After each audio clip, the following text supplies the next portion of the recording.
people to our session today. I'm Jan Crocker from the Edward M. Kennedy Institute for the United States Senate. I'm going to open our session with comments from students who were practicing dialogue in their classrooms with one of our teachers. The experience was very inspiring, and it made me feel like there should be no shame in being who I am. Everyone has an untold story, and the dialogue allowed me to think deeply and share some of the untold information that I hold close to my heart.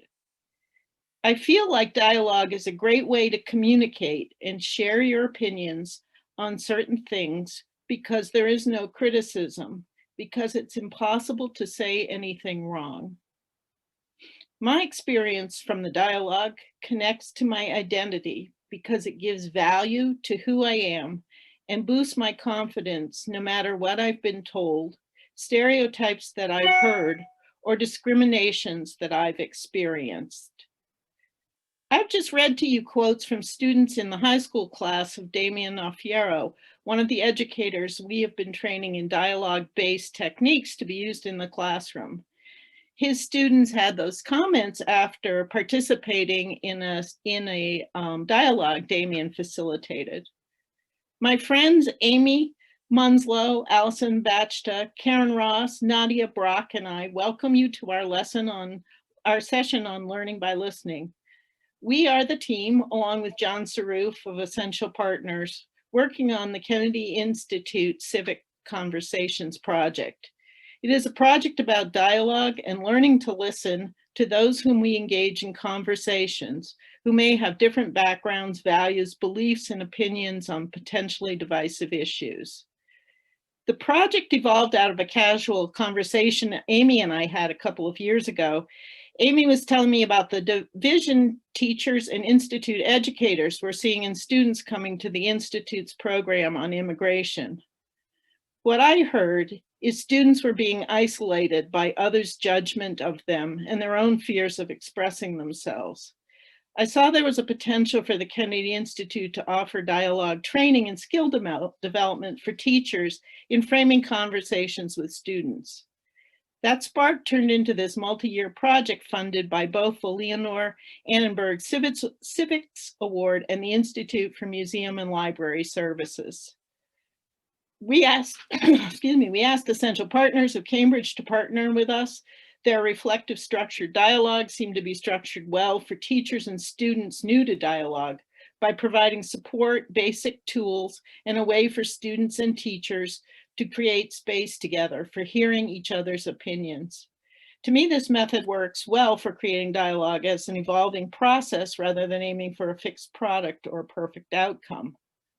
Evaluation was a major part of this project because the Leonore Annenberg Civics Award was made available only to the members of the Civics Renewal Network. This group includes organizations such as the American Bar Association, C-SPAN Classroom, the Gilder Lehrman Institute of American History, and the National Constitution Center. Because I wanted to be able to back up the premise of the project with data from which this esteemed group could learn about audiences and the effectiveness of dialogue, I invited Karen Ross, project evaluator and assistant professor in the Department of Conflict Resolution at UMass Boston, to be the evaluator on the project. Karen has been a part of our development team from the inception in order to ensure we always have had evaluation in the forefront of what we designed for training. Today, we're going to give you a sample of what we mean when we say dialogue, formative and summative evaluation, and what we learned about shifting our own thinking about how to incorporate dialogue into our work at the Institute. Amy, education manager at the Kennedy Institute and my excellent partner on this project, will now introduce you to how we tackled the project. Thanks, Jan. Hi, everyone. I'm Amy Munslow, education manager at the Kennedy Institute. And I am so lucky to work with the amazing Jan Crocker on this project. And it's just been a great pleasure. So as Jan said, this project began by us listening to our audience and trying to evolve to fit a need that they identified. As the project progressed, we continued to do our best to listen. We listened to the educators that joined us to help design the training and the project. We listened to students who told us of the challenges of engaging in dialogue in their classrooms. We listened to our terrific project partners and Karen, our evaluator. We started to learn how the tools of listening and dialogue could be incorporated into the school environment. And we started to wonder how listening and dialogue could impact all of our work at the Kennedy Institute. As we listened, we started to realize that the project was going to need to be deep and long-term. We heard from educators as we listened to them that they wanted easily implemented and easily learned strategies that they could quickly put into practice to implement more meaningful civic dialogue in their classroom, especially on divisive issues. But we also interviewed students, and we heard that just these activities on their own without a safe classroom culture and norms set up from the beginning were not especially effective, especially for students who represent views other than the majority view. As Jan and I went through this learning process ourselves and continued to listen, we realized that the project needed to be a deep and long-term investment in educator learning and a building of community. So we developed a training that incorporated a lot of demonstration and debrief of dialogic practices, along with a significant amount of time devoted to how these strategies are actually used and incorporated into classrooms. It was important to us to consider our educators as true partners and co-creators in the training process and continually listen to their questions, their needs, their concerns, and importantly, be flexible enough as a team to allow the project to evolve to better fit their needs. The biggest evolution happened as the pandemic hit and our educators' needs changed almost overnight. We knew that we needed to again rely on our core value of this project, listening, to guide us in our next steps. So in April and May, we conducted one-on-one interviews with each of the teachers that had signed up for our Summer Institute. This to help us reformat the training. We learned that their daily classroom experience and the expectations that were placed on them were constantly changing. They were looking for ways to connect and listen in the virtual world as a divided country was making it harder than ever to connect across differences. After hearing all this feedback from teachers, we shifted our Summer Institute to be a virtual Summer Institute. And we spent 6 weeks over the summer working as a team, modeling and thinking about dialogic practice in the classroom, especially in the face of COVID-19. And it was perfect timing for our educators to learn from each other and from our terrific partners as they considered how they would approach what was bound to be a really difficult year in education. So we want to give you a little taste of what the Summer Institute was like and have us all practice a listening strategy together. So I'm going to turn it over to Nadia from Essential Partners, who's going to lead us through an activity. Hello, my name is Nadia. I work in program development at Essential Partners. A few words about Essential Partners. We work with all kinds of communities, nationally and internationally, on issues that touch on people's identity, values, and beliefs, equipping people to live and work better together across differences. So we work with secondary schools, like this project together with the Edward Kennedy Institute, also with other schools across the country, with higher ed institutions, with professors having conversations in their classrooms, but also students leading dialogues on campuses. We work with faith institutions, police and communities of color. And we also work with theaters and museums, equipping staff to lead dialogues around productions or exhibitions that might be touching on people's values and beliefs. We just worked with the Wham Theater after a production on Roe versus Wade. We worked with Jan together at the Museum of Science in Boston on the societal implications of technology. And so it was really exciting for us to partner with the Edward Kennedy Institute on this project, because it just so much aligns with our mission in helping people have conversations. A big part of our work is equipping people to shift dynamics of a conversation that gets stuck in polarization. And in civics classrooms where you're dealing with politics, we have such a polarized climate right now. So shifting the way people listen is a big part of how you can shift a conversation. The way we listen changes the way we respond, and changing the way we respond changes what's possible in a conversation that can get stuck. So we wanted to invite you to participate in an activity together with us today. It's a very short activity. It'll serve as an example of the kinds of skills we were working on with teachers in this project. Also, how we continually tried to model in the virtual space tools that teachers could experience, learn from, and turn around and immediately use in their now virtual classrooms. So Scarlett, if you haven't already started, now would be a great time to begin to put people into breakout rooms. And while you're doing that, I'm going to, together with Allyson, set the stage for you as to what we're about to do. Breakout rooms are ready. We have one group of 3 and the rest are 2. Great. Hold off on that for a second. Thank you so much. So I'd like to invite you to take a deep breath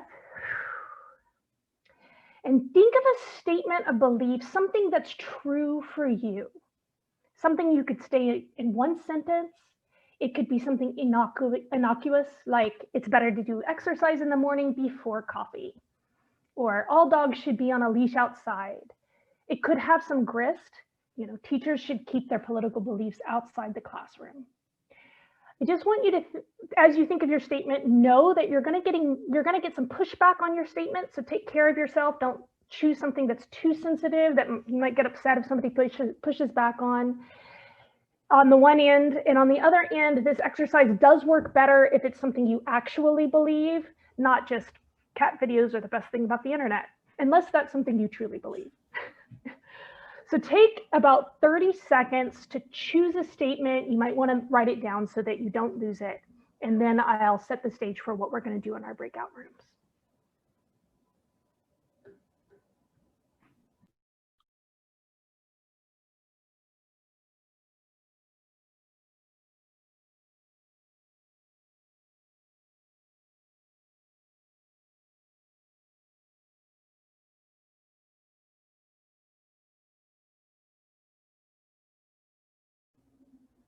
Take about 10 more seconds to write something down.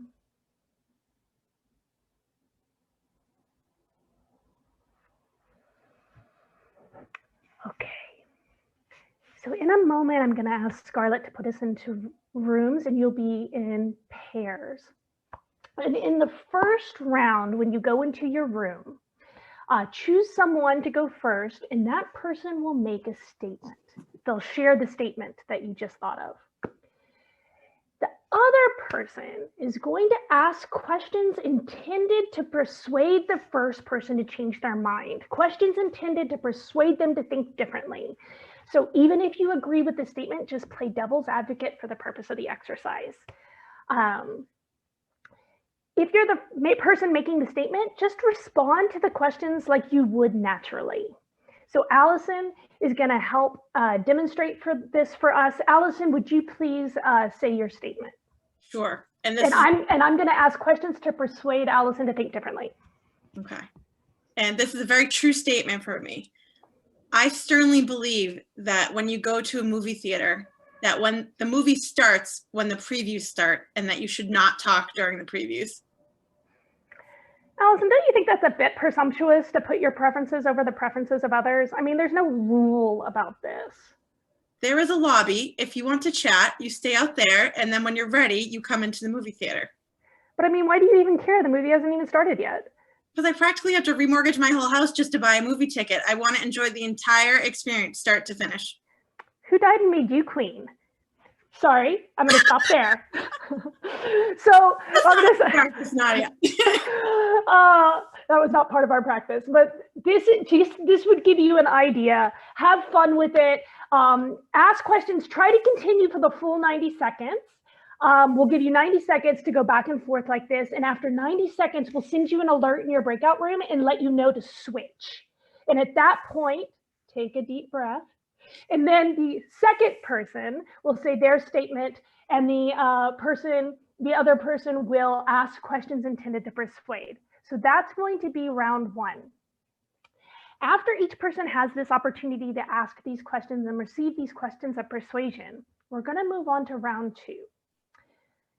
In round two, we'll start again with the person A. We'll repeat the same statement of truth, but this time, I'm going to invite you to ask questions designed to better understand person A's thinking, feeling, perspective on the issue. Again, it doesn't matter if you agree or disagree with the statement. You want to better understand where the person is coming from, why this statement is important to them. We'll demonstrate again for you what that might look like. So, Allyson. Okay. I firmly believe that the movie starts when the previews start and that you should not talk during the previews. Could you say more about why that's important to you? I love going to the movies. I even go by myself pre-COVID days. I enjoy the experience. When I was small, it was very rare to go to the movies when my family would take me, so it would be a special experience. I worked at a movie theater all through high school. I worked at the concession stand and I popped the popcorn, but I was never in the movie theater watching the movie. So to be able to do that was always a fun experience. It sounds like going to the movies is something that's very special. It is. So we would continue like that again for 90 seconds. And then at that point, we'll send you an alert and tell you to switch roles. We'll also be sending you alerts to let you know when to switch to questions of understanding. So don't worry about remembering all of this. We'll let you know as you go along. And then after each person has had a chance to participate in each role, we'll call everyone back and we'll debrief the exercise together. So with that, Scarlett, I feel like we're ready to go out into our breakout rooms.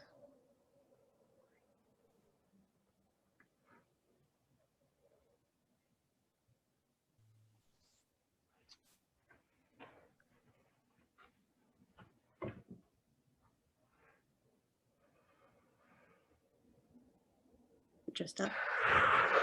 Okay. I was invited to join a breakout room, and I just Oh, wanna sorry, check about Karen. that. Okay. Hold on. So they're gonna have a breakout room of 3 then.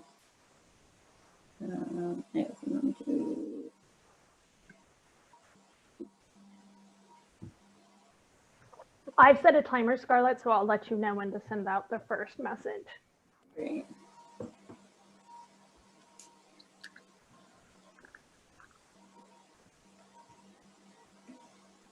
Just so y'all know, I'm serious about that. If we go to the movies, I was going to say, Jan, you're muted. I think you were trying to say something. I did mute myself.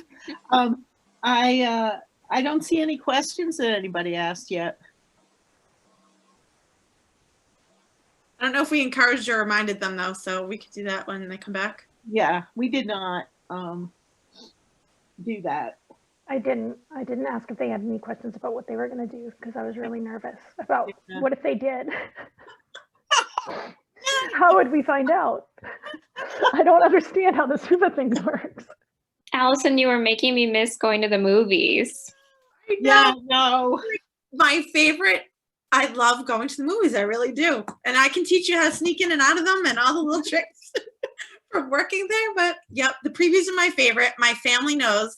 I don't. Hold on just a second, Allyson. Scarlett, you can send the first message for them to switch.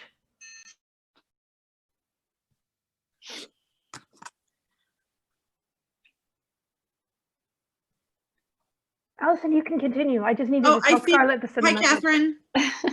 Oh.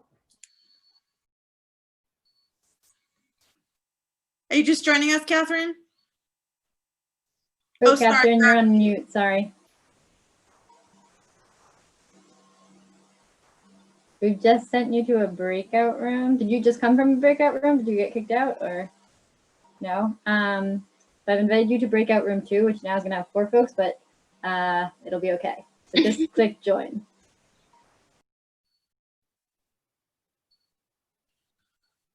I didn't want to drag the extra third person from breakout room 2 to make a new breakout room with the kids on. No, So. it's fine. That would be startling. Participants total are there? Sorry, pardon? Did someone? How many people are there?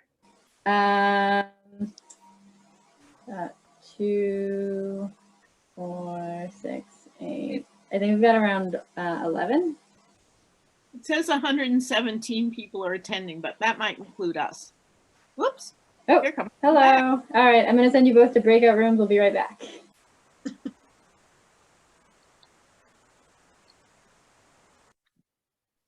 And when you've sent them to breakout rooms, it's time for the next message.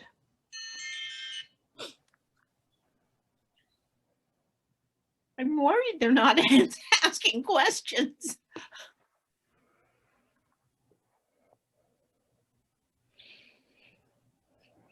How much time do we have, Nadia, on this one? It's 90 seconds per round. Okay. So it'll be 3 minutes. I mean, in about a little under 3 minutes, they'll be done. And you're debriefing before I continue. Yeah. Before I talk about the evaluation, right? Yes, it said 25 minutes on the agenda, but we're not going to use that full 25 minutes. Are we still on time? Oh, Oh, good. yeah, we're doing really well. Yeah. It's only 1:54 and we have until 2:30. I don't expect that the debrief will take very long since it's just being done through chat. Yeah. Nadia, Oh, I love your sweater. It's Thank you. so festive.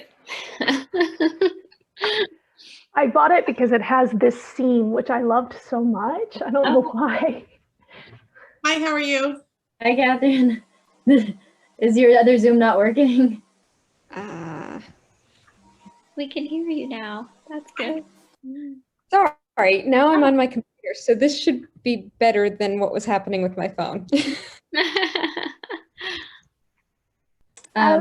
Scarlett, after you send Catherine to her room, we're ready for the next message.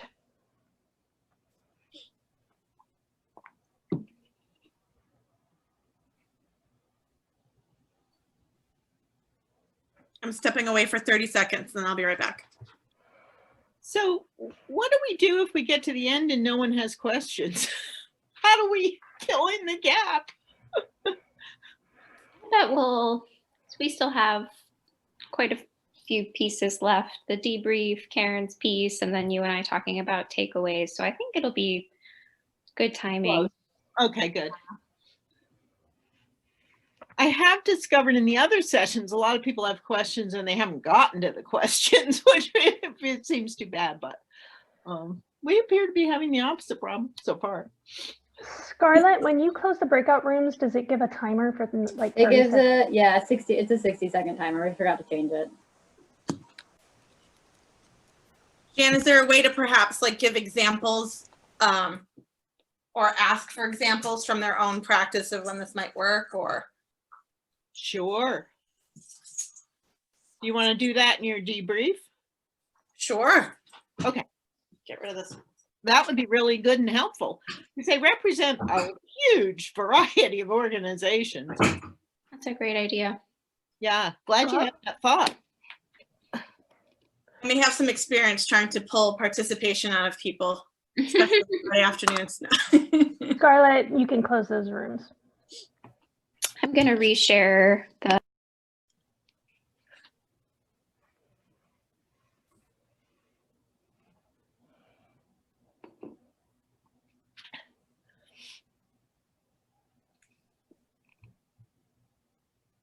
Looks like everyone's happy talking away. Nobody is leaving their breakout rooms. Well,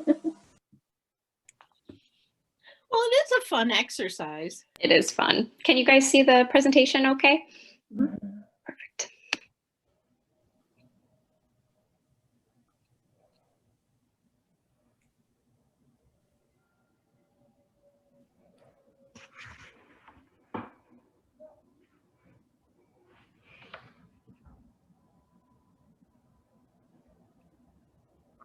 Scarlett, I'll ask you to let me know when all the rooms have closed. 3 seconds. I know there's a moment when people suddenly all warp back in. You're good now. Welcome back, everyone. I would like to ask a couple questions about that experience and invite you to use your Whova app to respond. And the first thing I'm curious about is when you were asking questions, what did you notice was different, if anything, about your quality of listening when you were asking questions intended to change someone's mind versus asking questions intended to better understand? And Allyson, as you see responses coming through the app, if you would just read them out. Mm-hmm.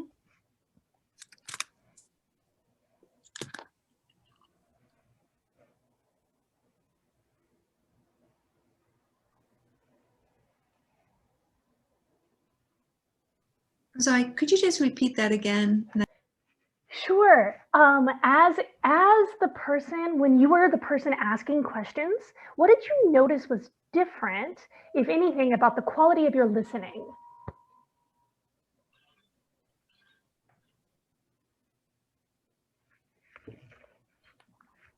I'm sorry, are we answering in the chat? Yes, because I had the impression that we couldn't actually unmute, but I'm noticing that we can unmute. And so and since we have a small group, if you'd like to unmute and respond, that's also okay. Did anyone notice a difference in your listening in the 2 rounds? I'd like to respond. Yeah, great, Teddy. Sure.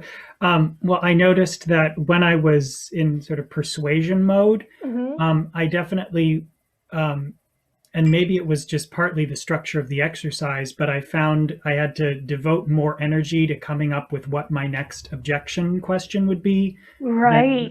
Than I could to listening to them, just because I had to focus so much on my own argument in order to make sure I was making a good argument. Right. And I think that's a great example of like when we have a stake in the game, right? Like when we have a stake and we have a point that we're trying to make, you know, then the quality of our listening changes. It's hard to listen to exactly what somebody's saying. We're oftentimes listening to find holes in the argument, listening to find the way that we want to respond. Did somebody have a different observation about the quality of their listening in the 2 different rounds? Nancy, did you want to say something? Yeah, well, my response was similar, but I also noticed that my questioning was more aggressive when I was trying to get them to change their mind, and that the whole quality of the conversation was much calmer in the second half when I was just trying to understand more. I agree with that completely. I was Nancy's partner, and I noticed that the tone was harsher too. Yeah. The tone was harsher. And Lucille, you noticed something similar? Yeah, I thought, oh, I'm being a little bitchy here about myself, you know. Something that it can feel aggressive when you're trying to be persuasive. Yes. And there's something somebody said calmer. And this, what else did you all notice about the nature of the questions you were asking in each round? Felt like the questions that were supposed to be persuasive, I wasn't really asking questions. I was trying to poke holes, and a little bit of the kind of what I know about how persuasion works, trying to understand people is the first step. So I wasn't taking it literally. I guess I was going for antagonistic, because I felt like the asking questions to try to persuade without trying to understand is going to come across antagonistic, but they usually weren't questions. It was, well, don't you think that blah, blah, blah, or, well, what about blah, blah, blah. Right. Questions that aren't really questions that are thinly veiled advice. And I think you bring up a good point that, like, when we're in that calm state of, oh, if I really want to persuade, then asking those questions of understanding is actually going to get me further. But when it's something that we believe, when it's something that's about our values, our beliefs, our identity, something that we have a stake in, then when we hear an opposite point of view, it will trigger inside of a similar threat as when we have physical threats. And then those parts of our brain that think in this calm way and cooperative way and curious way literally don't get the same amount of blood as other parts of our brain that are more aggressive. I'm curious about your experience as the person making the statement. When you were making the statement, what was different about your experience of the questions and of the conversation in each round? Was there something different about the way you felt like you could engage, what you were invited to speak about, maybe the relational aspect between you and the person that you were talking with? The second round was more pleasurable, I'd say. Say more about pleasurable with that. Well, I wanted to, in making the statement, because it was something I believed, I wanted to explain more about how I came to this conclusion. And the first set of questions didn't really give me an opportunity to do that. It was more about defending it than actually saying the experience that I wanted to talk about. Right. You felt more invited to engage. And also that I hear that second piece about like some of the questions didn't actually let me talk about what I wanted to talk about, right? Mia? I was going to say also that, you know, I think you brought up a very good point about the brain and the sort of stances that were put in, and there is a physicality to it, you know, on both sides, but definitely, certainly, when it's your own statement, you know that the other person in a sense has a goal, and that goal concerns you and making you do something, and that's a very different concept than somebody. You know, it's a completely different concept than a conversation. The conversation doesn't necessarily have an end goal. It doesn't have a threat to you. But when someone is making you or trying to make you do something, and do something with your mind and your thought process without there being a process, that's a completely different sensation.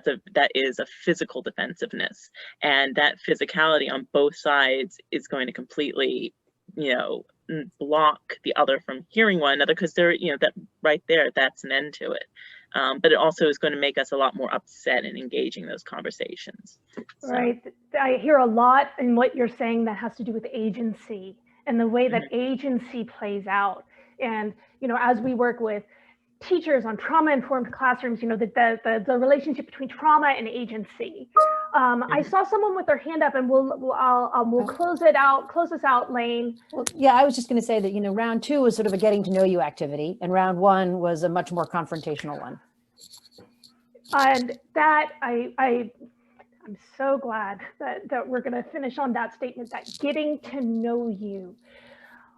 One of the things that we're inviting teachers to do, what we're inviting all community members to do, when we're inviting them to connect across difference, is to begin to see people as complex, multifaceted human beings that are more than just the issue that is the thing that you're disagreeing about.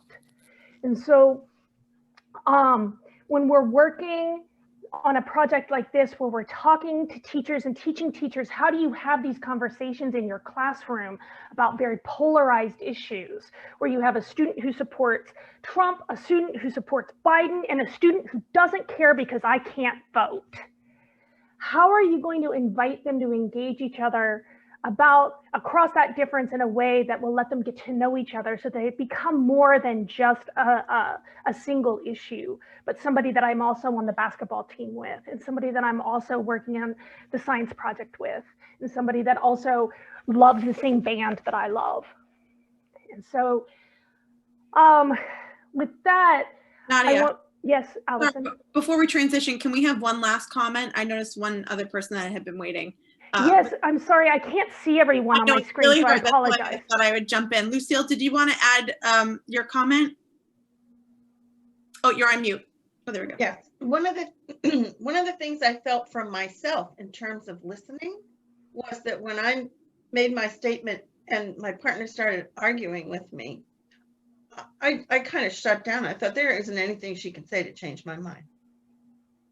So if you want to argue with someone, you should probably start with just exploring why they feel that way instead of getting the big guns out right away. Right. So what I'm hearing in what you say also, Lucille, taking us right back to the theme of this whole series is about listening. You know, how the way we listen changes the way we respond, not only in a conversation, but also in a project such as this that had listening built into every single step and every single phase. And to show and explain a little bit more about how that listening actually informed every phase of this project, I want to pass it to Karen, who was a big part of creating those frameworks by which we could get that feedback and do some of that listening. Okay, thanks, Nadia. So just to reintroduce myself, Jan sort of introduced me before. I'm Karen Ross, and I have been part of this team. I'm very grateful to have been part of this team since the beginning as the evaluator on the project. Actually, Amy, can you move it to the next slide, please?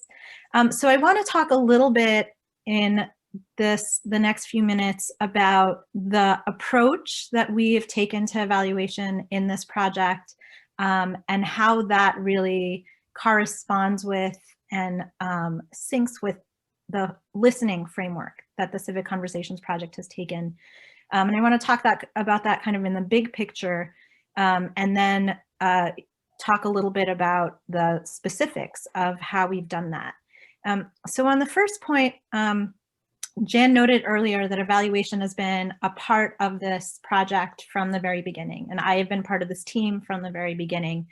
And that kind of draws from a belief that we have that the assessment of these processes and evaluation of the Civic Conversations project and of a project that is helping educators develop dialogic pedagogies in their classes, in their classrooms, needs an evaluation approach that is able to account for the iterative and ongoing transformation among the participants, both in how they understand these concepts and are internalizing these concepts of listening, of as Nadia was just saying, of helping to themselves and to help their students understand kind of the complexity of human beings, and that each person is more than the statement that they're making, the beliefs that they're expressing, and so forth, but also how they're modeling that for others, how they're modeling that for their students. So to that end, the evaluation has really been embedded in the project to help do that, and has itself reflected the same processes that the teachers are being trained to model with their students, right? So the evaluation has been very listening based itself. And I will show in a little bit some examples. It's been focused on questions of understanding of our participants. It's been embedded in every aspect of the project, from the very inception of who I've been engaging with as an evaluator, all the way through kind of now at a more summative evaluation mode, trying to understand some of the outcomes of participation in the Summer Institute, for example. And the embeddedness has really been important for creating a feedback loop for us of iterative learning through listening at the project level, and thus for making changes in real time as necessary. So for example, Jan and Amy talked a little bit about COVID-19 and the way that that shifted the focus of the project. That also allowed, because the evaluation has been embedded in the project from the get-go, that shift also allowed us to shift the way we were thinking about what the learning needed to be. If we could change the goals, if the project goals changed in some ways, thinking about how we might assess them differently in the context of COVID-19 and the virtual institute, and so on and so forth.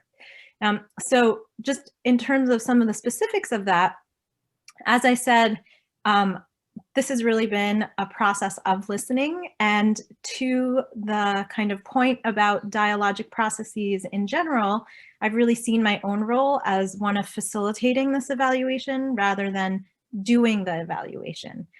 So For example, helping members of this team surface and articulate some of the implicit goals they had for this project at the very beginning and throughout the process, so that we could design the various components of Civic Conversations with these goals in mind from the outset. Also designing the assessment tools themselves with input from this team, from essential partners, from the Kennedy Institute, from other project partners who've been involved at different points.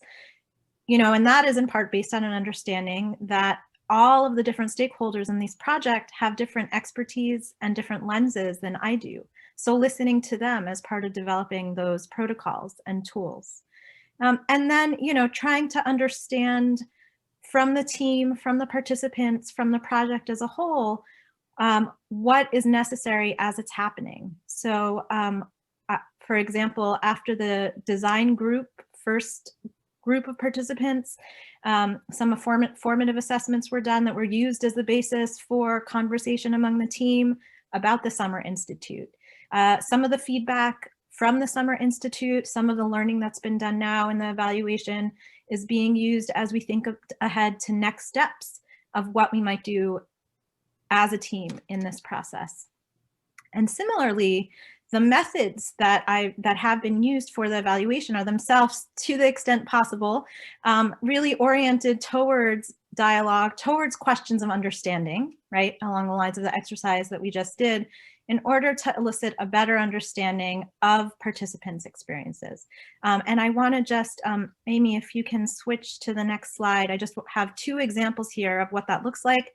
So for example, as part of the virtual institute, we included reflection prompts at the end of each session, asking participants to write a couple of sentences about specifics from that session, things that they had learned, things they thought might be challenging to implement, things they thought needed to be addressed in greater depth and so forth, but also, you know, to help them kind of start to reflect on their own shifts and their own transformation. And you can see here, this is a reflection question from one of the later sessions at the Institute, asking participants to describe something that's changed since the start of it in terms of their own thinking about developing a dialogic classroom or developing a dialogic approach to their own teaching environment.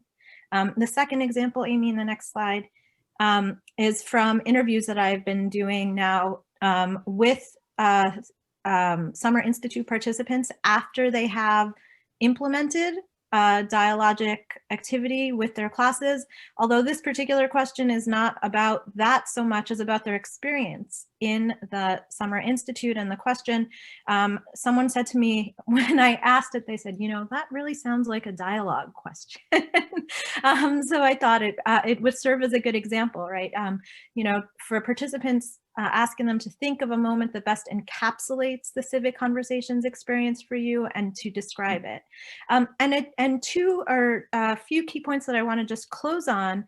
First, the analysis of this data now that I'm doing from an evaluation standpoint is not only on what participants are saying or what they wrote, but also around the discourse that's being used. So a big part of the Summer Institute was really you know, oriented towards helping teachers think about the work that they're doing in their classroom from a dialogic perspective. And so one of the things that I'm listening for or looking at in the evaluation data is kind of shifts in the discourse that's being used around dialogue, around pedagogy, and so forth. But the other key point that kind of links back to what I said initially about the values guiding this particular evaluation is that these approaches and kind of questions of understanding focus in the evaluation have allowed us to gain insight into elements of the project that have been significant for participants in the Civic Conversations project, even beyond the goals that have been articulated by the project team. In other words, the evaluation is itself a space where we are coming in, or I'm coming in now in the interviews, opening to listening and having our own perspectives as a team changed about the significance of this project. And then that becomes a space for us to think about how we might move forward in a way that is, again, more beneficial and more effective for participants in future iterations of this. So with that, I'm going to turn it back to, I think, to Jan and Amy to wrap up. Amy and I are just going to talk a little bit about what we've learned and how we incorporate it and what we do. I don't see any questions from anybody on Whova, but we can open it up for your questions afterwards, or also talk about how you might use some of this technique in your work. I just want to say I've been working with Essential Partners before they were Essential Partners, when they were Public Conversations Project. So working with them for a long period of time has allowed me to embed dialogic work, dialogue into my work as a project manager. And what I discovered is that it's been very successful for me in breaking down stereotypes and walls between project participants who previously judged each other based on their assigned jobs rather than the individual contributions to a project. It really has helped me form teams with people who would support each other during exhibit design and development, and figuring out, I guess it was really redundant, but to figure out how to work as a unit. I continue to use this today, and I'm working on a youth movements project in which I hope I've been using the dialogic approach with our youth advisors. Amy? Yeah, so I came into this project thinking that we were going to be working with teachers and helping teachers to learn strategies of dialogue and listening. But what I've found is that it's been just an incredible opportunity for me to grow within my own career as I learn and practice and apply some of the dialogue strategies to my own work with Jan and with the rest of our team at the Kennedy Institute.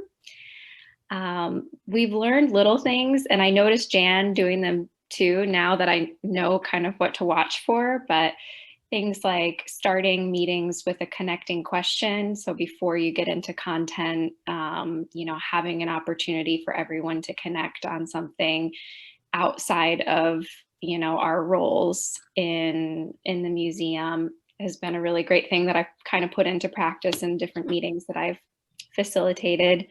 Another thing that I've learned that's been really helpful is just the way that Essential Partners facilitates group discussions.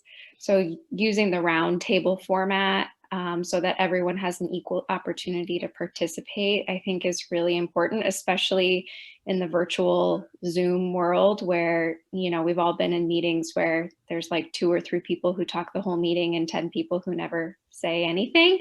And, you know, being intentional from the beginning about how you're running and facilitating a virtual meeting has been really great for me. And yeah, it really helped move a lot of our projects forward, and I think move forward together, which is important for us. And then the other thing I wanted to say is just kind of a bonus outcome to this project is the really great relationships we've formed with the partner educators that we've involved from the beginning. You know, we are a field trip space, and often our relationships with educators are very based around, you know, they come for a field trip and we see them and we help them prepare. And then after that, they go back, and maybe the next year they'll come back for a field trip. But this project has helped us form a bit more of a community with the partner educators that have been working with us from the beginning.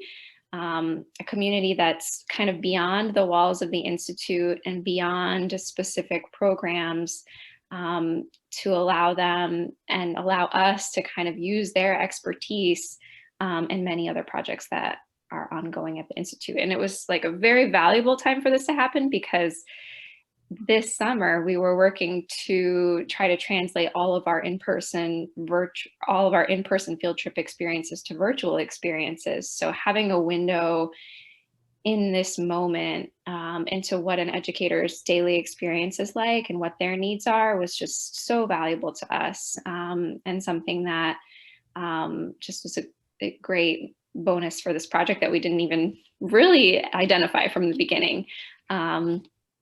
So yeah, I feel so lucky to be part of this and to continue to be part of the project. I think I've learned to be a better listener along with all the many other wonderful things we've learned. So I think we're all interested in what you all think and how you think some of the strategies around dialogue and listening could be incorporated into your work and your teams. And I would love to just open up the Zoom room to all of the voices we have here with us today to hear a little bit from your experience in the last few minutes we have together.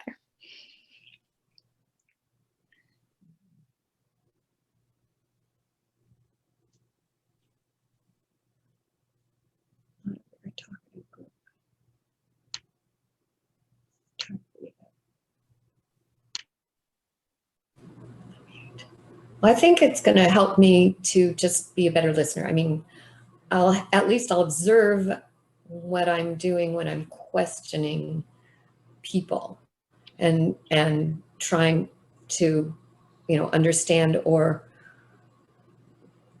be in a conversation with them. For instance, I have some neighbors that I could never talk to very much about their political views, but I think I could perhaps approach them in a different way. Not, it might not be so antagonistic anymore, but I also, I don't know if there's a way maybe you could address how do you encourage the other side to be listening in a similar way.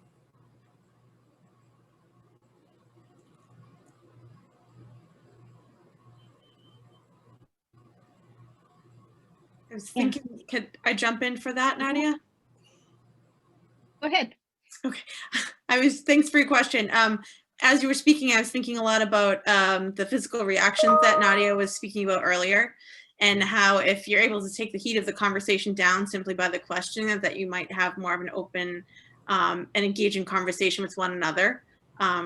So considering that as a variable that occurs when the questions change, when the conversations change. Right, yeah. Yeah, Okay, I was thinking also about some of the comments people made about like, oh, I felt differently and invited to speak differently in the second round than in the first round. I mean, on the one hand, we can't actually ever change another person, but I like to think about conversations as containers. Just like the container of a glass of water will change based on the shape of the glass. So what container are you creating in inviting a conversation will be invited into a container.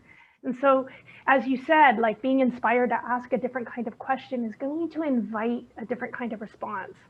We can't make someone listen differently, but we can invite someone, make a different kind of invitation.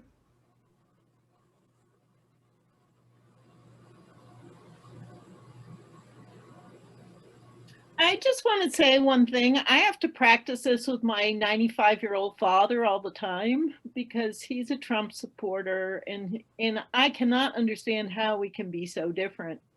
And what I find is that there's no way I can change his mind, of course, but when I ask him a question of understanding, he's actually very touched that I would ask that. And he stops and he thinks. I might not agree with his comment, but it doesn't close down the conversation between the two of us. And I always use this example. He was fussing about his American flag outside. And I was like, why are you so worried about the flag and why do you put it out there?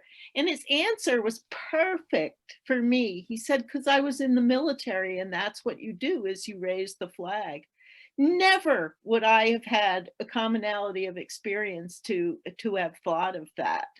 So to me, now I have a better understanding of my father as a person. Sort of building off of what Jan was just saying, I find personally what's always worked for me is to, in a sense, not bring a shape. If you're trying to have that conversation with them, in a sense, let them shape it. If you're really listening, then you will find that form, and it will sort of, in a sense, reveal itself to you as you're listening, and that's how you can then enter that glass of water, as you say, with them. That's at least a personal experience of dealing with that kind of with some very very antagonistic kind of situations, and sometimes you just have to, in my opinion, find that, especially if they're not necessarily coming to the table in the same way or expecting to have an open space, let it form around them a little bit, and then you can step in with her and come in with a greater understanding of, okay, what's the sort of the shape that they're engaging or giving this. At least I don't know if that makes a lot of sense, but that's sort of my own personal experiences with it, is that they have to, if you create a room, some people will go, that's wonderful, thank you for creating the room, and it's safe space, and I'm glad to enter it. Other people won't do it. They're still not trusting. They think that, well, you're coming from blank place, so you've built it in a certain way. So sometimes you have to say, okay, you form the space, I'll let you form it, and then I can enter in it with you, and you let the space form around it, in a sense. I mean, like I said, that's sort of a personal experience of it, but I feel like that might be another aspect, particularly if the other person isn't necessarily as willing to trust you in creating that space. If that makes sense. Yeah. And I just want to say one final thing, because it occurs to me, this is a practice. Yeah. And I think of it like yoga. It's an ongoing learning experience. And one of the hardest things is learning how to frame a question. Nadia will testify to how long essential partners will take to frame their questions when they go into a really important dialogue. So I sometimes will write my questions before I get to my father's house. But I did tell him Biden was elected, and he stopped listening. So anyway, it is 2:30, and I'm sure you all have places to be and things to go to, but I just wanted to thank everybody for being here today and listening to our presentation. Thank you. It was really interesting. You. Nice to meet everybody. Have a great weekend. Thank you. Bye. Thanks. Thank you. Bye. Everyone. Bye.